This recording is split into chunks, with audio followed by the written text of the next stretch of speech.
Messieurs, Bonjour à bonjour à toutes tous. et à tous. Merci Isabelle de m'avoir rejoint. Je te laisserai te présenter dans quelques instants. Nous allons avoir le plaisir ce matin de pouvoir vous expliquer en détail l'indemnité inflation du côté employeur et toutes les consignes ministérielles qui ont été faites aux éditeurs de logiciels de paye. Nous vous les partagerons pour que vous ayez une information la plus détaillée possible afin de pouvoir mettre en place cette indemnité sereinement.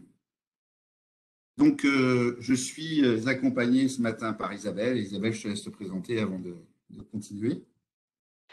Oui, merci beaucoup Jérôme. Bonjour mesdames, messieurs, à nouveau. Bienvenue à ce séminaire sur l'indemnité inflation. Je suis Isabelle Van Kovenberg. Je suis directrice de la veille légale et conventionnelle paye et RH du secteur privé au sein de Cégide.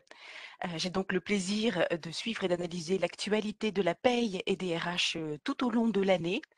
Et tout particulièrement ce matin, donc, je souhaitais partager avec vous les éléments réunis sur cette réforme, cette nouveauté et qu'il faudra effectivement mettre en œuvre à la fin de l'année et au tout début de l'année prochaine. Bien, et donc je suis Jérôme Ricard, je suis Product Marketing Manager des solutions de paye et d'administration du personnel pour la France, toutes solutions de paye confondues dans le groupe. Et donc, j'ai le plaisir d'animer avec Isabelle ce webinaire pour une meilleure qualité de la visualisation de ce webinaire. Pour ceux qui n'ont pas l'habitude d'utiliser Webex, vous pouvez double-cliquer sur le milieu de l'écran et vous serez en pleine page. Vos micros sont désactivés. Il y a un chat pour pouvoir communiquer.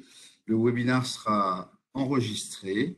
Vous recevrez dans la journée ou au plus tard demain matin un replay de ce webinaire si vous n'avez pas pu l'écouter intégralement. Et vous recevrez aussi le support de la présentation en PDF, ce qui vous permettra de relire à tête reposée les différentes informations que va vous fournir Isabelle. Et vous verrez que ce webinaire est dense et c'est pour ça que vous aurez la possibilité de le réécouter ou de le regarder le support. Je vais maintenant repasser la parole à Isabelle et puis je la prendrai à la fin pour aborder la partie solution et comment nous vous accompagnons sur le mois de décembre. Merci beaucoup Jérôme. Donc pour vous présenter cette indemnité inflation, au vu de tous les éléments que les éditeurs de logiciels de paye ont pu recueillir avant même la publication du décret et de la loi, je voudrais aborder 6 thèmes. Donc d'abord le cadre juridique de cette indemnité, ensuite les salariés éligibles, qui pourra en être bénéficiaire. Ensuite, les modalités de versement, puisque vous verrez qu'une fois que vous connaissez la liste de vos collaborateurs bénéficiaires de l'indemnité inflation, eh bien, vous devrez faire un tri entre ceux auxquels vous pourrez la verser de façon automatique et ceux auxquels vous ne pourriez la verser qu'après un échange de questions-réponses avec le salarié en question. Nous verrons ensuite, si vous le voulez bien, la période de paiement de cette indemnité, telle qu'elle est prévue aujourd'hui, la façon de la mentionner sur le bulletin de paye, sa place exacte sur ce document.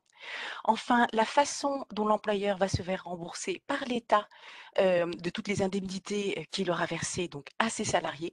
Et enfin, en cas de perception indue, de régularisation à mener, comment cela se passera entre le salarié et l'État. Pour commencer par le cadre juridique. Donc, comme vous le savez, la première annonce officielle a été orale. Elle a été faite par le Premier ministre le 21 octobre 2021 et il en a énoncé à cette occasion-là les grands traits. Alors, si on veut bien revenir, voilà, merci. Il en a énoncé donc les grands traits. L'indemnité d'inflation est donc une obligation de versement d'un montant forfaitaire qui sera imposé par la loi aux employeurs au bénéfice de certains de leurs salariés. Donc c'est un dispositif relativement original et il n'y a pas d'équivalent dans un passé récent. Toutefois, on peut faire une parenté avec ce que nombre d'employeurs connaissent déjà à propos des IJSS ou à propos de l'indemnité légale d'activité partielle exceptionnelle telle qu'on a pu la connaître en 2020-2021, au sens où il est demandé à travers l'indemnité inflation, il est demandé à l'employeur de procéder à une identification des bénéficiaires. C'est lui qui dressera la liste finale des destinataires de cet avantage financier, puis de procéder à une avance de trésorerie, puisque l'employeur devra en faire bénéficier ses salariés avant de percevoir un remboursement de l'État sous la forme d'une déduction de charges sociales. On verra ça dans quelques instants. Donc ces annonces du 21 octobre dernier prendront force contraignante complète grâce à une loi et un décret d'application de début décembre.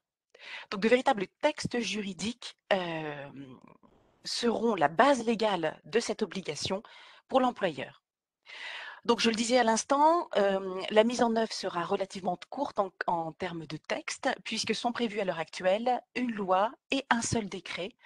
Cela devrait être suffisant pour que l'employeur possède toutes les bases qui lui permettront d'agir. Vous savez que le projet de loi a été adopté dès le 24 novembre dernier par l'Assemblée nationale. Mais d'ores et déjà en amont, avant ces publications, plusieurs annonces informelles ont été faites pour permettre à tout un chacun de se sentir déjà prêt et de la mettre en œuvre dans les plus brefs délais une fois que tous les textes sont en vigueur. En amont sont d'abord intervenues ainsi diverses annonces sur des sites gouvernementaux, des websites, dont je vous rappelle les adresses ici sur cette slide, qui permettaient, sous la forme d'un question-réponse, tant aux salariés qu'aux employeurs, de se renseigner sur ce qui les attendait.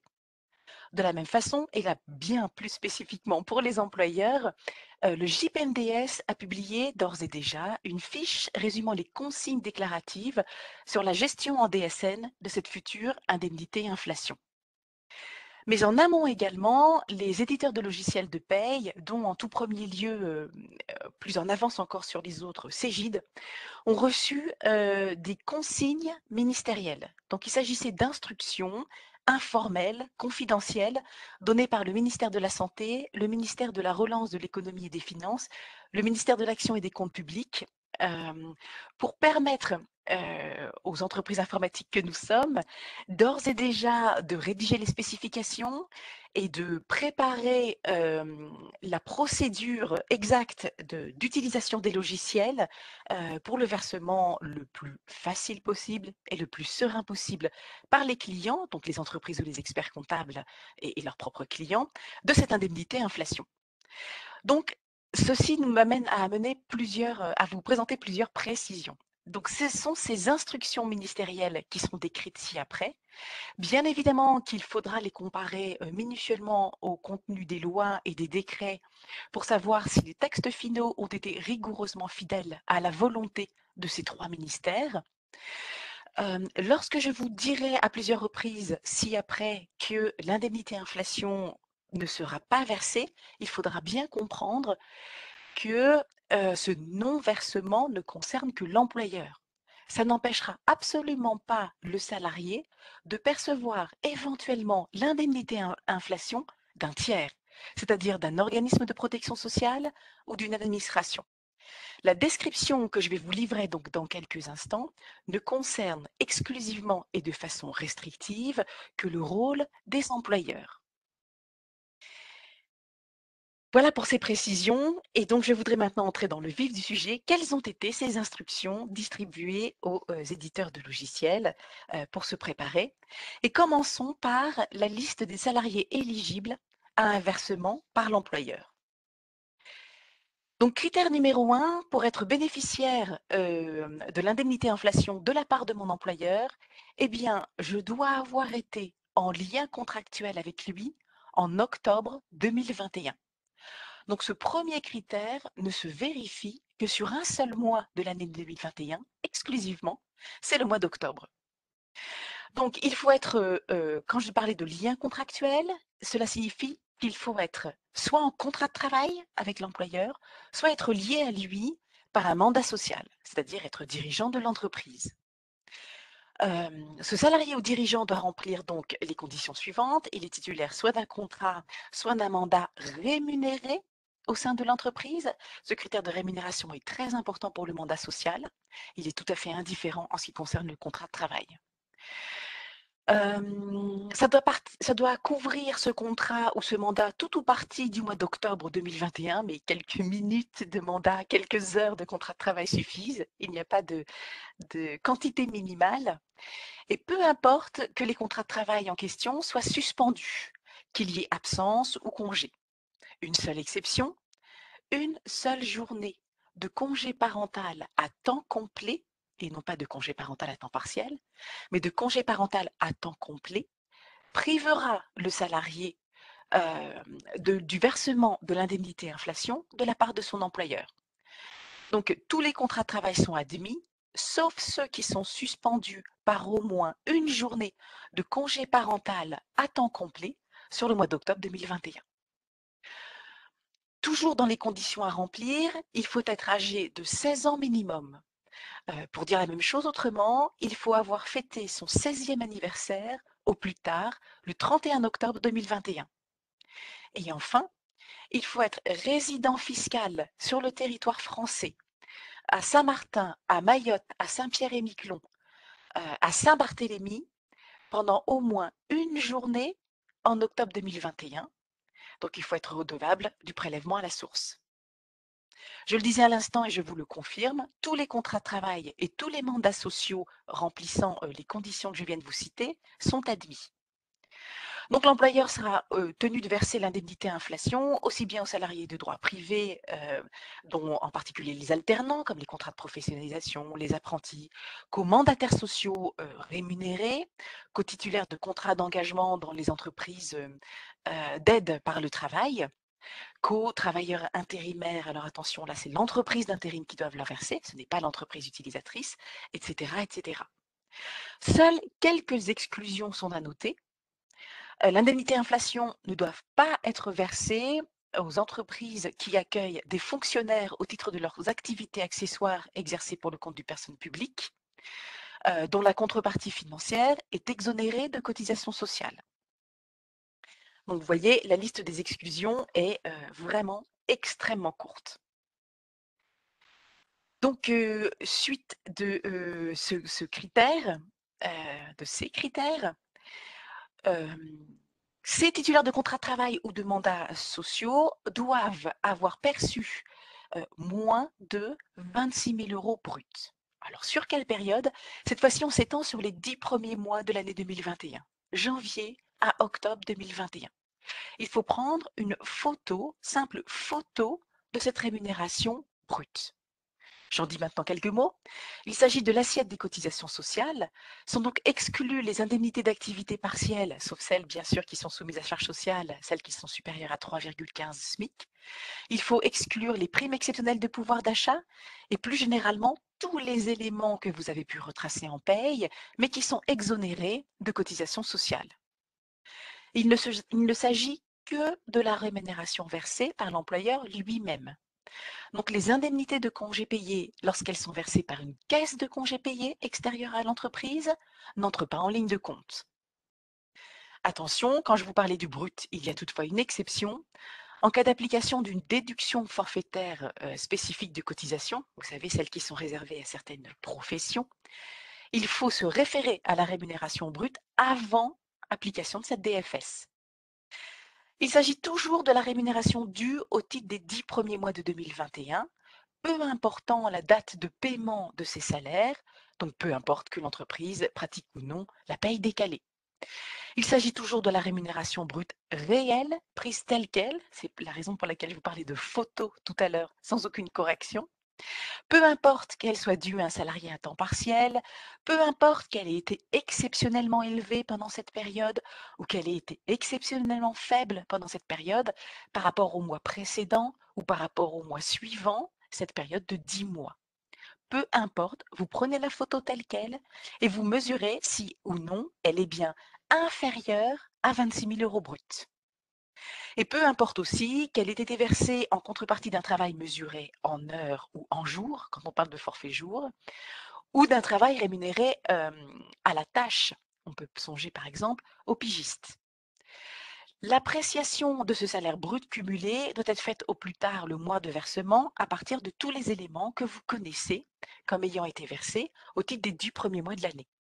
Donc si avant ou enfin juste avant ou surtout après le versement de l'indemnité inflation, vous vous apercevez brusquement qu'il va falloir verser un rappel de salaire à ce salarié qui se rapporte à cette période de janvier à octobre 2021, ce n'est pas grave.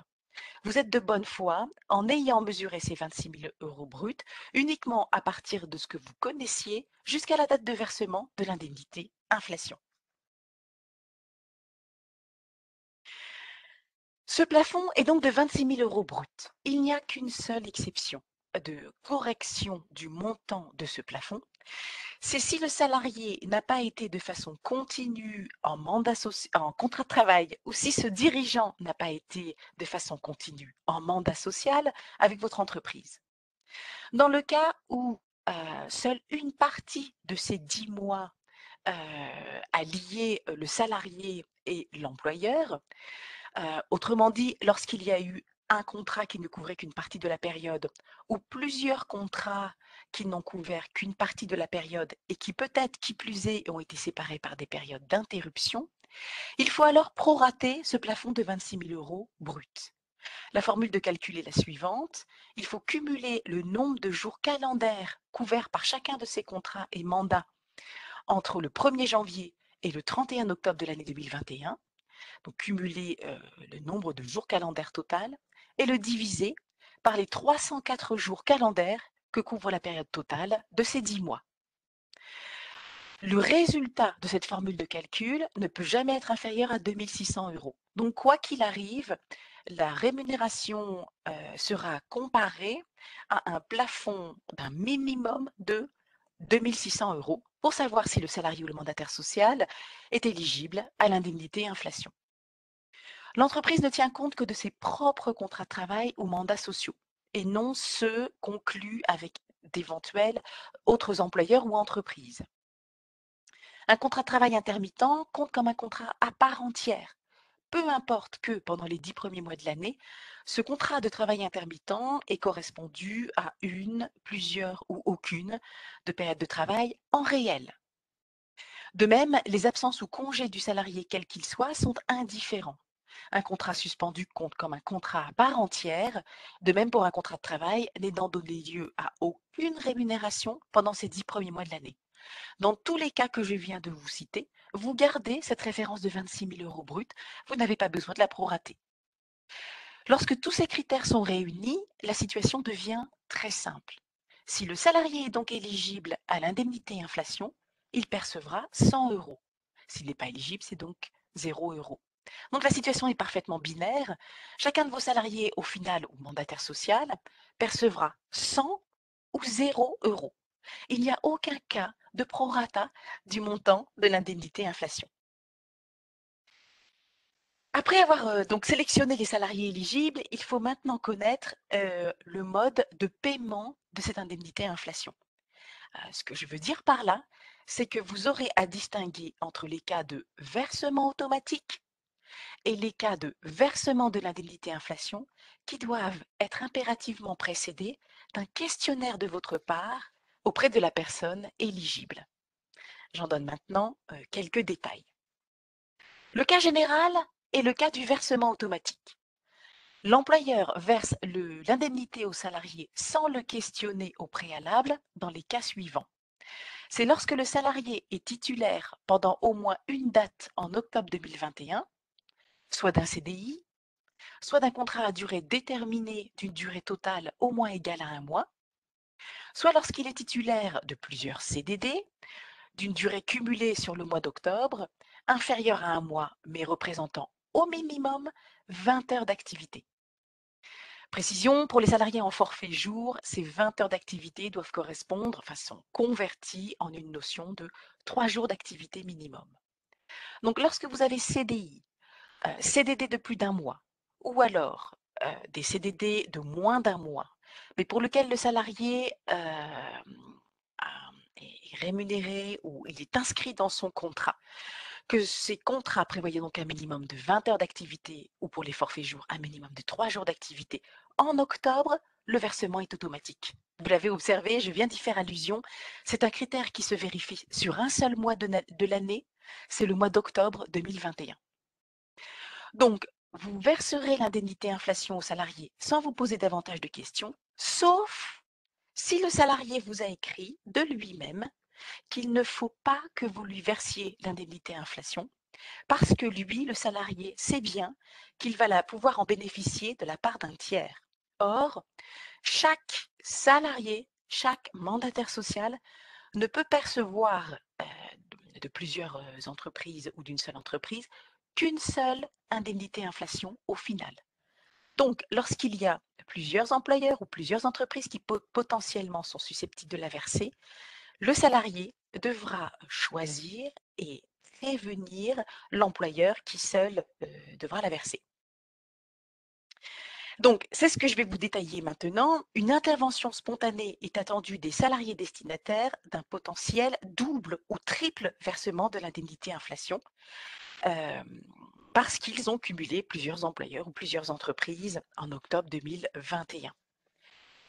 Donc, c'est l'objet de la slide que vous avez sous les yeux. Il revient aux salariés de déterminer la seule entreprise qui lui versera l'indemnité inflation et de prévenir les autres, ceux qui ne doivent pas verser, de ne pas le faire. Donc, vous avez dans cette slide de façon très détaillée les critères auxquels le salarié doit se conformer pour choisir l'employeur payeur. Je ne vous les détaille pas ici. Je vous préciserai juste que l'employeur n'est absolument pas responsable de renseigner son salarié ici. Il n'est pas responsable des éventuelles erreurs de choix commises par le salarié pour déterminer l'entreprise qui va lui verser l'indemnité inflation. L'employeur est passif. Cette responsabilité relève uniquement donc du salarié. Et lorsqu'au final, le salarié conserve le silence vis-à-vis de l'employeur, donc le CDI, le CDD de plus d'un mois, celui qui a travaillé, enfin, qui a prévu dans son contrat ou sa succession de contrats à durée déterminée de moins d'un mois, au moins 20 heures d'activité ou au moins 3 jours d'activité, lorsqu'il conserve tout simplement le silence jusqu'à la date de versement de l'indemnité inflation, eh bien cela vaut ordre de versement. Pour que vous puissiez vous abstenir de verser par exemple à un CDI son indemnité inflation alors qu'il remplit tous les critères, il faut que ce salarié vous ait explicitement et par écrit demandé de ne pas le faire. Donc le silence de cette catégorie de salariés vaut ordre de versement. Les deux autres populations doivent être questionnées par l'employeur avant tout versement, enfin 3 autres populations plus précisément. Il s'agit des pigistes, des collaborateurs occasionnels du service public et des intermittents du spectacle. Là, c'est pareil, pas de versement automatique. Il faut avoir le réflexe, quand on a ces catégories de salariés au sein de l'entreprise, tout d'abord de les questionner.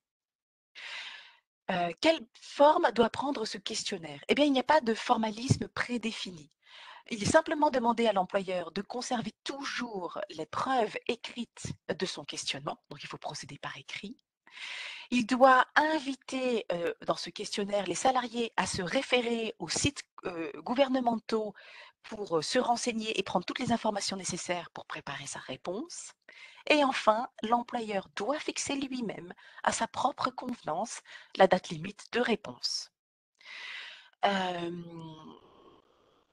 Donc, attention, les pigistes, les collaborateurs occasionnels du service public et les intermittents du spectacle doivent recevoir, lorsqu'ils sont éligibles, doivent recevoir de votre part un questionnaire écrit. Mais vous le verrez, et c'est l'objet de la slide que vous avez sous les yeux maintenant, ces salariés-là aussi doivent se prendre en main, doivent prendre leurs responsabilités et doivent savoir se manifester spontanément auprès de vous. En effet, dans le cas des pigistes, collaborateurs occasionnels ou des intermittents du spectacle, le silence conservé par ces salariés lorsque vous les avez questionnés vaut refus de versement. C'est l'inverse de tout à l'heure. Donc, vous devez attendre une réponse explicite de chacun de ces salariés pour pouvoir lui verser ensuite l'indemnité inflation. Le silence vaut refus de perception de l'indemnité inflation. À nouveau dans cette slide, je vous détaille les critères par lesquels le salarié doit déterminer l'employeur qui lui versera l'indemnité inflation. Et donc, c'est le seul employeur qui devra prévenir de le faire, puisqu'en ne prévenant pas toutes les autres parties potentiellement versantes, eh bien, il sait que automatiquement, ces parties potentiellement versantes s'abstiendront.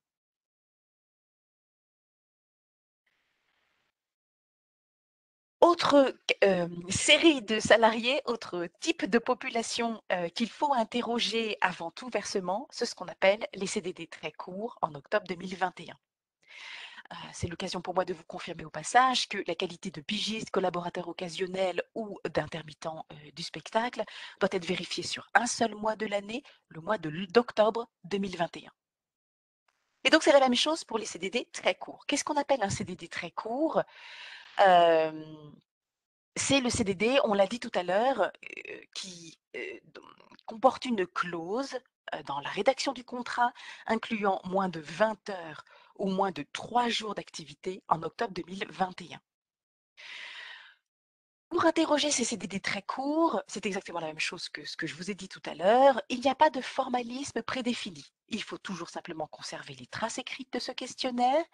Il faut inviter les salariés à se référer aux sites gouvernementaux disponibles sur Internet pour obtenir toutes les informations leur permettant de préparer leur réponse, c'est-à-dire de faire leur choix de partie versante. Et ensuite, l'employeur fixe lui-même, à sa seule convenance, le délai maximal dont dispose le salarié pour lui répondre.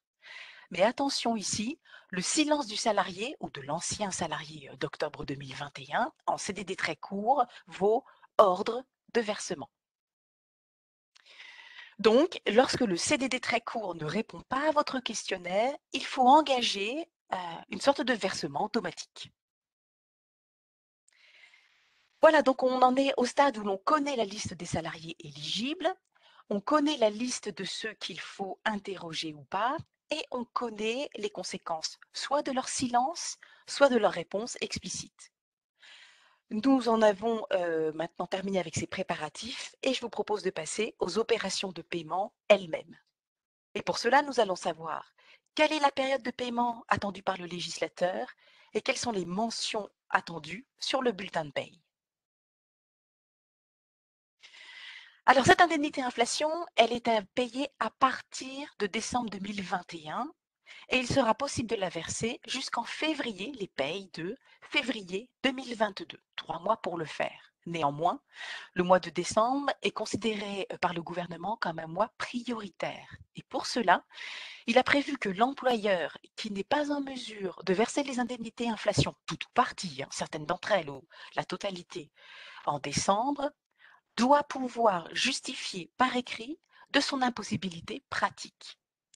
Donc, lorsque vous êtes obligé de retarder à janvier ou de retarder à février 2022 le versement de l'indemnité inflation, il faut préparer une motivation écrite et pouvoir la fournir à quiconque la demandera, en particulier les salariés ou les représentants du personnel. Donc décembre 2021 est un mois prioritaire. Ainsi, les entreprises pratiquant la paye décalée peuvent verser l'indemnité en décembre avec la paye de novembre ou en janvier avec la paye de décembre. Donc, à défaut, pour un motif que devra expliciter, l'employeur peut verser cette indemnité en janvier ou en février, ce qui occasionnera donc son inscription, on le verra tout à l'heure, en DSN. La DSN la plus tardive sera celle des 5 et 15 mars. La sanction du retard d'un employeur n'est pas encore connue, elle nous sera communiquée très très bientôt. Il faut bien sûr une base légale. Donc l'employeur doit se préparer le plus tôt possible à reprendre contact avec ses salariés sortis des effectifs en novembre ou au début décembre, soit pour un versement automatique, soit pour un questionnaire avant versement éventuel. Donc là, je me permets d'inciter un tout petit peu. Vous avez pu le constater, vu les caractéristiques juridiques de cette indemnité inflation, il vous faudra recontacter aussi bien les salariés encore présents en décembre que les salariés déjà sortis des effectifs en décembre. Et maintenant, comment établir le bulletin de paye? Alors, on l'a dit, c'est bien sûr ce qui fait la célébrité de cette indemnité inflation, elle est entièrement exonérée. Il n'y a aucune charge sociale prévue ayant pour assiette cette indemnité inflation. Elle ne déclenchera pas d'impôt pour le salarié. Et toujours pour le salarié, elle sera neutre dans la perception de diverses prestations sociales telles que le RSA, par exemple, ou diverses aides au logement.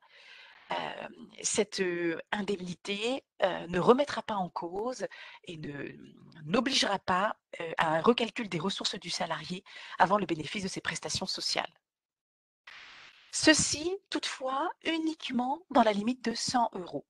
Si, comme certaines entreprises l'ont déjà annoncé, l'employeur veut mettre en place ce qu'il a la possibilité de faire, c'est facultatif, un abondement à l'indemnité inflation.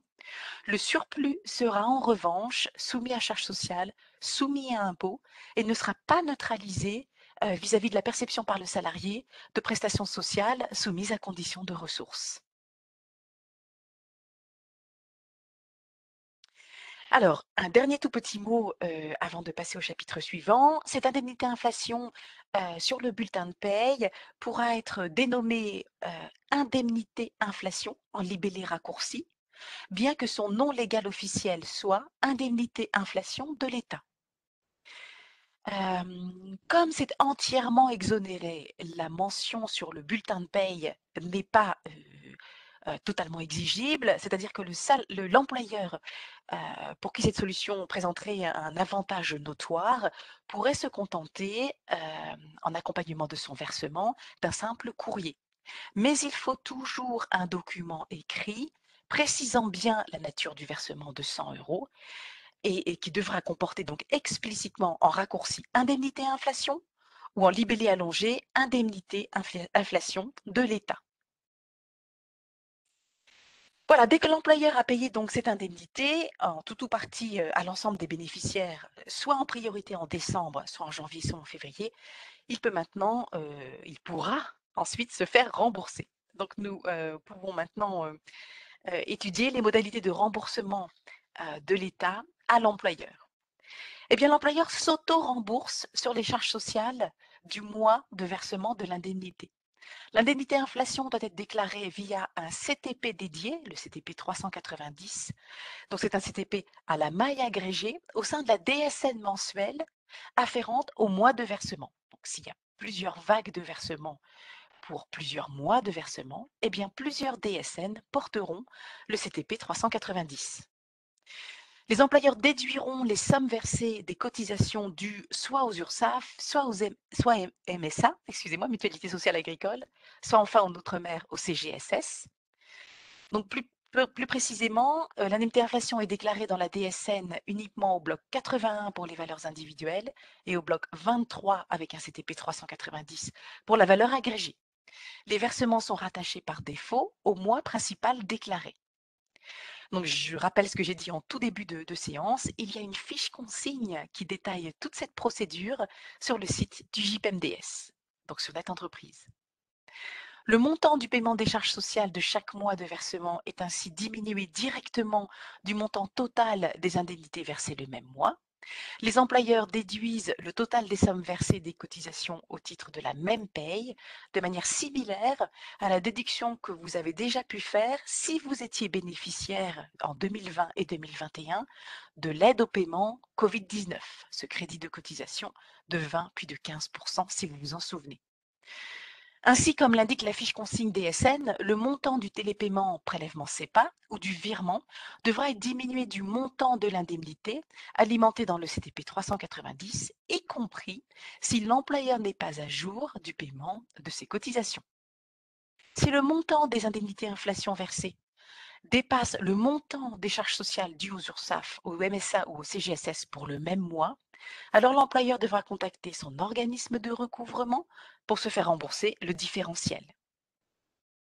Donc ici s'arrêtent les interventions de l'employeur au titre de l'indemnité inflation.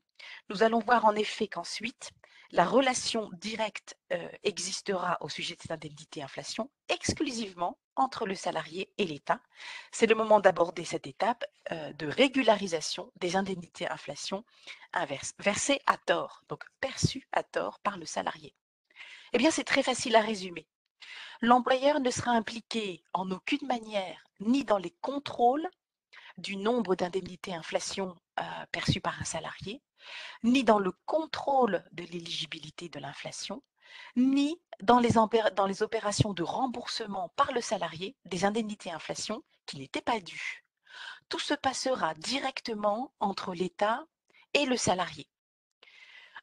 L'employeur ne peut être sanctionné que s'il s'abstient de verser une indemnité inflation, alors que toutes les conditions étaient réunies pour que le salarié la perçoive, parce que l'indemnité inflation est bel et bien une obligation légale, ou s'il s'abstient d'adresser un questionnaire à des salariés pour lesquels pourtant le versement ne pouvait pas être automatique.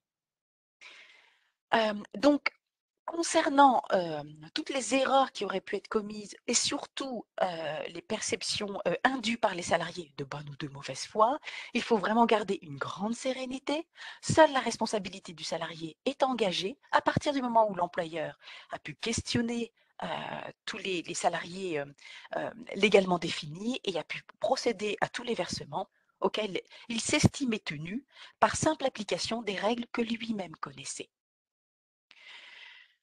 Pour terminer, j'ai souhaité rédiger pour vous et vous montrer, ce sera la dernière slide, un exemple de questionnaire. Ce n'est absolument pas le modèle de questionnaire, absolument pas. Je vous l'ai dit et je le confirme, il n'y a pas de formalisme prédéfini. Il n'y a pas de façon de rédiger obligatoire. Il y a des mentions que je vous ai listées tout à l'heure et que je reprends ici et qui peuvent donner lieu, comme vous le voyez, eh bien, un mail relativement bref ou un courrier relativement bref à l'intention du salarié. Donc, je ne le reprends pas en détail ici, il sera à votre disposition dans les slides grâce à l'enregistrement qui est fait de cette présentation. Pour ma part, il me reste à espérer que j'ai pu vous éclairer suffisamment sur les règles applicables qui se veulent, selon le gouvernement, tout à fait simples à connaître et à appliquer. Et je vous remercie pour votre attention et vous souhaite une excellente gestion de cette indemnité inflation grâce à nos logiciels Cégide. Merci beaucoup, Isabelle. Il y a beaucoup de questions autour du support de présentation. Donc, le support de la présentation vous sera bien transmis par retour au plus tard d'ici demain soir. Vous aurez également dans le mail avec le support le replay de cette présentation.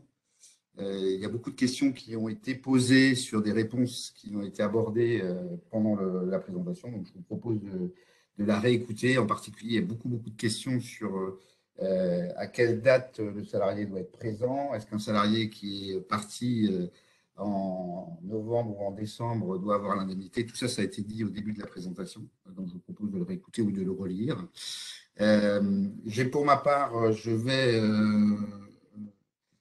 vous êtes dans ce webinaire des clients de l'ensemble des solutions de paie Cégide. Et donc, je ne détaillerai pas ici l'ensemble des processus d'accompagnement.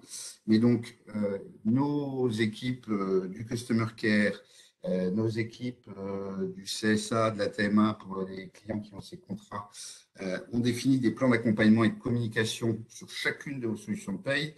Et en fonction de votre contrat et des engagements qui sont pris dans le contrat, vous accompagneront autour de cette indemnité inflation. Par ailleurs, pour les clients dont Cégide assure la mise à jour du réglementaire, parce que ces clients nous ont confié le fait de réaliser les paramétrages sur leur application, eh bien, le conseiller qui est le vôtre prendra contact avec vous dans les prochains jours. Pour les clients qui réalisent eux-mêmes la mise à jour de leur paramétrage et en fonction des solutions, on a l'habitude soit d'envoyer des newsletters, soit de réaliser des web assistants, soit de mettre à disposition des FAQ. Et donc, tous les canaux habituels de communication seront proposés dans le courant du mois de décembre. La majorité des mises à jour de version sera effectuée dès la publication du décret d'application. Comme l'a précisé Isabelle au début, le décret n'est pas encore paru et donc le versement de cette indemnité n'est pas encore dû tant que le décret n'est pas paru. Et dans tous les cas, comme vous avez pu aussi le voir au cours de la présentation, le versement de cette indemnité peut avoir lieu soit en décembre, soit en janvier, soit en février au plus tard. Donc, laissons le temps au temps. dès lors que le décret n'est pas paru, on peut mettre en œuvre cette indemnité. Et donc, nos équipes sont à votre disposition pour le mettre en place dès lors que le décret sera paru. Et dans tous les cas, afin d'éviter l'engorgement, les équipes prendront contact avec vous si vous avez une mise à jour de réglementaire effectuée par CJ. Voilà, donc je vous remercie beaucoup d'avoir été présents si nombreux à cette présentation. Si vous aviez des questions sur l'indemnité inflation dont la réponse ne se trouve pas dans les supports de présentation, je vous propose de vous rapprocher de votre conseiller juridique habituel, puisque en l'état des informations qui ont été transmises aux éditeurs, tout ce que nous connaissons à date est contenu dans le support. Et les cas particuliers, en général, arrivent quand le décret est paru et qu'on doit mettre en application, et c'est à ce moment-là que ressortent les cas particuliers. Donc, ils ne sont pas connus aujourd'hui, les cas particuliers. Je vous remercie, je vous souhaite une très très bonne journée, et donc ce support vous sera délivré au plus tard dès demain avec le replay. Et bonne fin du mois de décembre, bonne fête si nous n'organisons pas d'autres webinaires d'ici là. Au revoir.